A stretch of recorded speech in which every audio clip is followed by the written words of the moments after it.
Hey, quick editor's note. My voice is trashed. So y'all gonna have to just bear with me on this episode. But I appreciate you guys for checking me out and enjoy the show.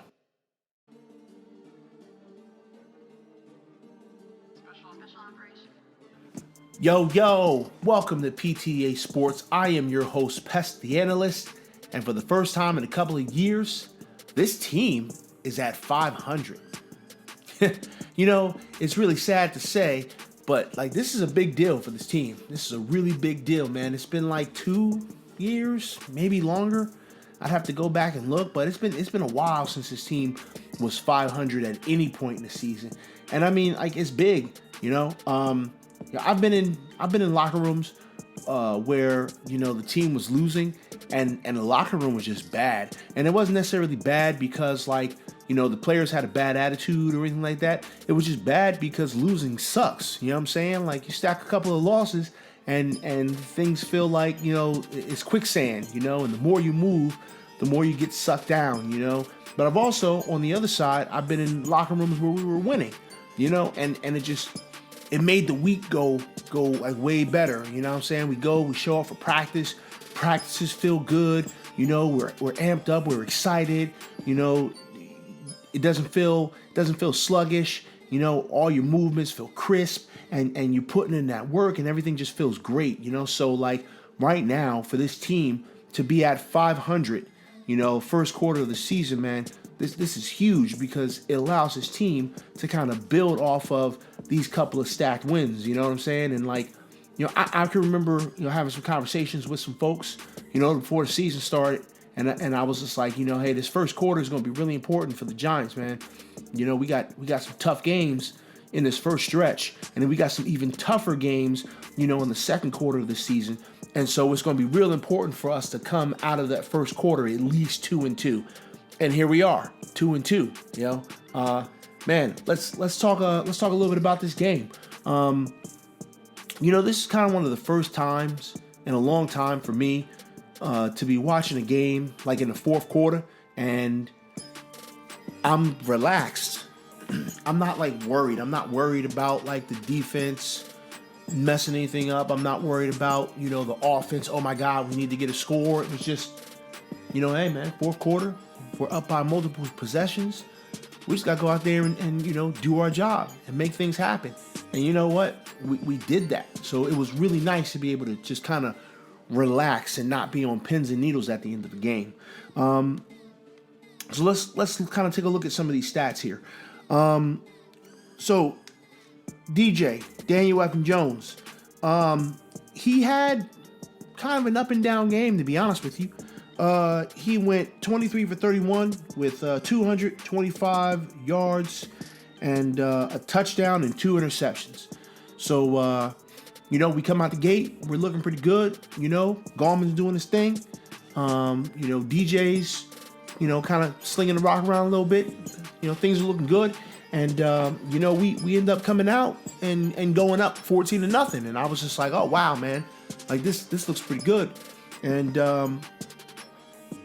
after we go on that, that 14-point swing, DJ comes out there, throws 2 back-to-back interceptions. And I was like, well, here you go.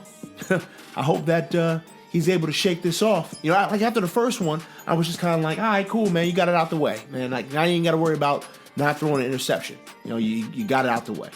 But then when he came out and he threw that second one right after, to the same dude, man, Quentin Dunbar, picked him off back to back, bang, bang, just got him. And I was just like, oh man, I really hope that DJ's not in his own head right now, because there's a lot of football left to be played, And to be completely honest, I think this game, I actually said this to Chris the Entertainer.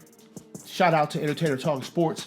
I actually said this to Chris, I think this might have been the game where I'm the closest I've been so far to fully buying in on Daniel Jones. I mean, so let's talk about one specific play, man.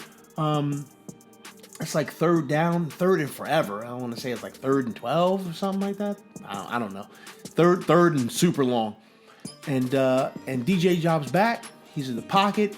Pocket kind of seems to collapse on him a little bit. Looks like he's going to get sacked. Breaks that sack. Another Redskin grabs him, sheds that sack, and scrambles for like 15 yards to get the first down.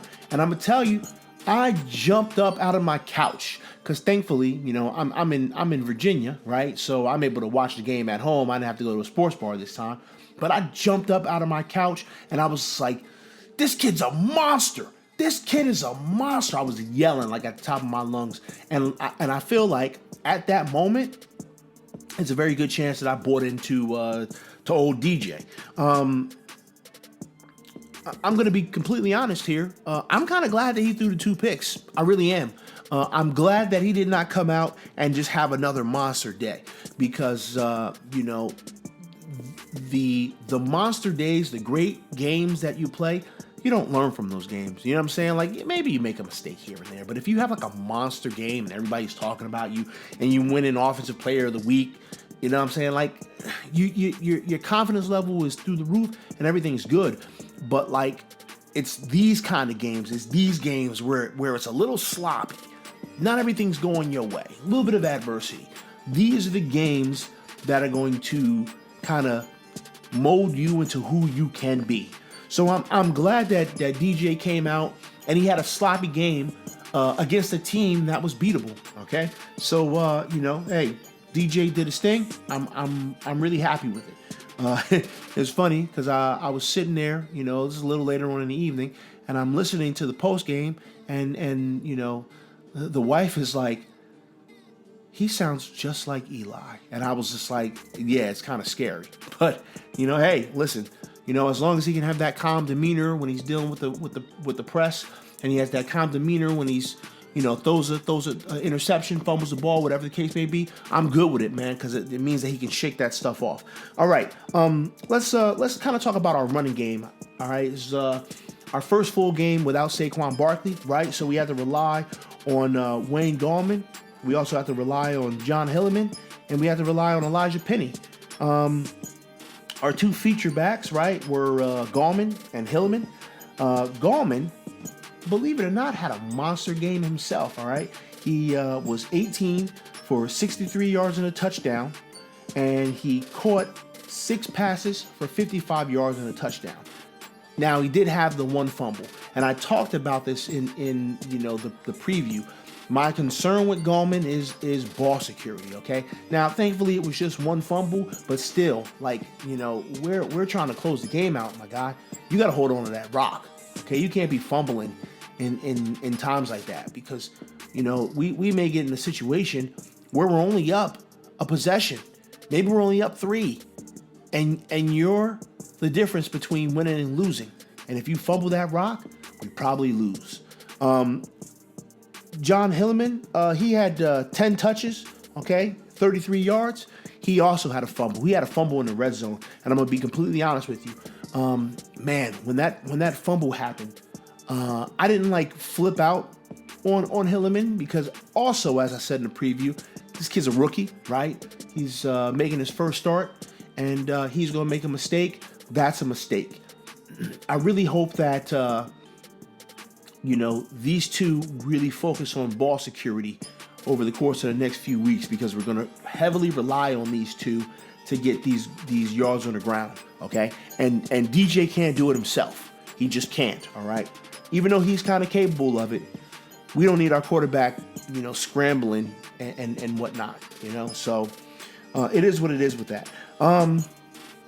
From a receiving standpoint, our 2 hot hands, so to speak, was Sterling Shepard and Evan Ingram. Sterling Shepard had 7 catches for 76 yards. Okay, Evan Ingram had 4 catches for 54 yards. I'm gonna tell you what, man. Sterling Shepard impresses me, man. This kid is so impressive, and I spoke about this, you know, I believe it was last week when I said that, like, yo, he's been doing this whole time. He's been balling out this entire time. We just ain't really been paying attention because we had Odell Beckham Jr. But like, Shepard is balling out, man. It's almost like he's catching everything. He's catching everything. He's finding the holes in the zone. All right. Washington played more of a soft zone this game. There wasn't a whole lot of blitzing, and Sterling Shepard was just finding the holes in the zone and just sitting there, primed for possession. And I'm really proud of the way that he played.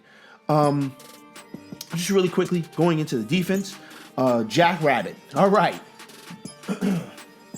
Jack Rabbit. I'm proud of you. I'm not even gonna lie, man. I'm proud of you.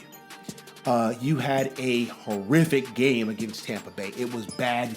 You got cooked up and burnt like toast. But you came out this game and you said, I'm still Jack Rabbit. Okay, I'm still that guy. So Jack Rabbit had 2 interceptions and 2 pass deflections, and he was also responsible for a 3rd interception. All right, Jack Rabbit, he was out there earning his money, man. Just being completely honest. And I was really happy to see it, man. I was really happy to see Jack Rabbit be able to come out and just have a good game and play loose and fast and just kind of be all over the man he was covering. He did a great job. Also, we had Jabril Peppers with a pick 6. Man, listen, we talked about Jabril Peppers, right? And the comparison between him and Landon Collins, who had some things that he, wanted to get off his chest, I guess, at the end of the game, and had a couple more comments, all right? I'm not going to talk about that right now. Maybe I'll cover it in the weekend review, because if I cover it right now, all right, this is going to turn into a Fisk Vegas episode, and maybe we'll do that on Friday. I'm trying to focus on as much positive as possibly can. But, hey, when we did the comparison, right, I said Jabril's better in coverage, okay? He's just better in coverage. And I'm going to tell you what, Jabril Peppers did a great job in coverage, okay? Now, he only had 2 pass deflections, right? And he only was able to get the 1 interception. I mean, we say only able to get the 1 interception like, oh, it's not enough. I mean, it's never enough. You can never have too many interceptions. But, I mean, it was a big play that essentially, put the nail in the coffin for us. After Jabril snagged that pick 6, took it back to the house, it was over. It was over. You could see the Redskins sideline, and they were done. They were just defeated, head down. I knew right then and there, this game's over. So big shout out to Jabril. I also actually saw Jabril playing the money backer position. He was down there, kind of being a lineman, right? And you know what? That's another talent that we can utilize Jabril for, especially based off of my next player that I'm gonna give a shout out to, Ryan Connolly. Man, my guy Ryan Connolly, man, I really like this kid so very much. And he came out and he balled again. He came out and he balled 2 games in a row. He was just balling out, man. And he got an interception off of a deflection from Jack Rabbit, and he also had a sack, and he was all over the field. He was all over the field, bunch of tackles. He just looked great. And man, sad news came out today that Ryan Connolly tore his ACL, and he's out for the season. I mean, I kind of knew that it was bad because it was a non-contact injury. He jumped up, and then as soon as he landed, you can just kind of see his leg just give out, and he crumbled to the ground, and I went, oh no, this is not good. It was bad, and I was so sad, when they came and they carted him off the field. I was just like, oh man, my guy Conley, man. And to hear that he's done for the year, I mean, man, it really sucks. But I feel good about this kid's future, right? He's going to have some work to do. ACLs, man. ACLs are tricky. And, not everybody's going to have an Adrian Peterson recovery from an ACL. You know what I'm saying? Marcus Golden, that was his issue. He messed his ACL up. It took him 2 seasons to get back to form, and this is the season right now. You know what I'm saying? And Marcus Golden is just starting to look, like the Marcus Golden of old. So I hope that he's able to recover quickly. We're gonna have to see, man. But it really sucks, man, Shout out to Ryan Connolly, man. I appreciate you, brother, and I hope you come back better than ever. So let's talk a little bit about the Redskins. Boy, oh boy, this Redskins team, man. Case Keenum came out initially, right? And he didn't look good, man. He didn't look good at all. He went 6 for 11 for 37 yards and an interception. He overthrew one of his receivers like twice, who was wide open down the field. They were both like touchdowns. They were touchdown passes, man. And he overthrew them both times. And I want to say that Haskins also overthrew somebody, but we'll get into Haskins in a second. But yeah, he didn't look good. I think he's probably still dealing with the injury, to his foot, because he was in a walking boot all week long. So I think he just didn't seem right. It just didn't look right. And I'm pretty sure that he got pulled because he probably wasn't feeling good. And because he wasn't feeling good, he wasn't playing good. And so the debut of Dwayne Haskins. Let me tell y'all something, man. This was a bad idea. It was a bad idea, man. This was not a situation that you want to put your rookie quarterback in. And I mean, I get it, man. Maybe Keenum's too hurt to play. I don't know. If that's the case, then you kind of don't have a choice. But if this was just a decision of, hey, we're going to try to give this team a spark and we're going to put Haskins in, this was a bad idea, man. It really was. Haskins came out, man. He went 9 for 17 for 107 yards and 3 picks. Haskins just didn't look prepared, man. Like, he just looked unprepared. He did not look ready to come in there and play this game, okay? You put Haskins out there, right? Your offensive line is in shambles. Your best offensive lineman is not playing, not because he's hurt, but because he just doesn't like this organization. Your, essentially your number one wide receiver, the rookie, he's not playing. He's hurt. So you have no weapons. You have no line. And you're like, hey, Dwayne Haskins, going out there and playing this game. Even though we haven't given you any first-team reps at all week. You haven't practiced. You haven't prepared. You haven't done anything for this. And it showed, man. Haskins just did not look good. And listen, this isn't an indictment on Dwayne Haskins, all right? We don't know what kind of player Dwayne Haskins is going to be. And we can't give him, a bunch of crap for him having such a bad game when he's put in there in this situation. He was not set up for success, okay? When it was Daniel Jones, right? When it was Daniel Jones and he got named the starter a week in advance. He had a full week to practice and prepare and game plan and watch film. He had a full week. Haskins did not have that. Now, I'm not like trying to sit here and super defend Haskins because I told y'all I'm not high on Dwayne Haskins. I'm really not. But for like a lot of people who are probably talking mad smack about this kid, yo, this was a bad situation. He should have never been in there in the first place. And the proof is in the pudding. He had a bad game, okay? Sure. He made a couple of decent throws, right? He was able to move the chains here and there. But I mean, yo, that interception to Jabril Peppers, was very similar to the interceptions that Daniel Jones threw, okay? He threw too late. He held on the ball way too long, okay? And he left his receiver. He just hung him out to dry, all right? And Jabril undercut the route and had a clear lane to the end zone, okay? Like, this was a rookie mistake, all right? At least that interception was a rookie mistake. The first interception from Jack Rabbit, I don't know, it just didn't look like a great throw, okay? Second interception from Jack Rabbit, it was off of a deflection. So you can't even really blame Haskins for that, all right? But I mean, like, listen, I'm not all that high on Dwayne Haskins, right? I don't think this game is a reason for us to bury him. I don't think he's going to be that great. I think he's going to be okay. I think he's going to be serviceable.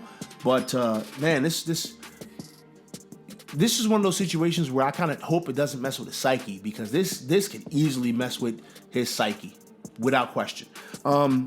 I want to give a big shout out to the New York Giants offensive line, because as I go through the defensive stats, there's a stat that I don't see.